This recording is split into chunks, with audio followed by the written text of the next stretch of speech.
लगातार 11वें साल में सरकार चली नरेंद्र मोदी की। अगर यही करना होता तो विकल्प पहले से भी थे, लेकिन कोई जानबूझ करके किसी को नहीं करना चाहता। विकल्प आप बात कर रहे हैं, विकल्प थे राय साहब, लेकिन क्या भारत जो है वो पाकिस्तान को ये समझता है कि वो फलस्तीन है, या पाकिस्तान को ये समझता है कि यूक्रेन है या अफगानिस्तान है?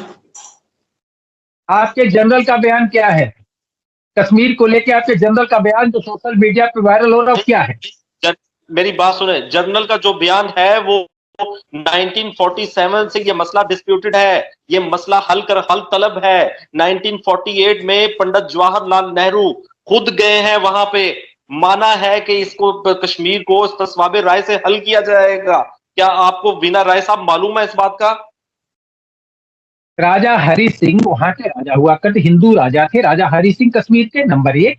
जो भी समझौता हुआ उस समय, जो हाल बात करें हमारे पहले प्राइम मिनिस्टर की, आज हमारे देश के प्रधानमंत्री नरेंद्र मोदी हैं।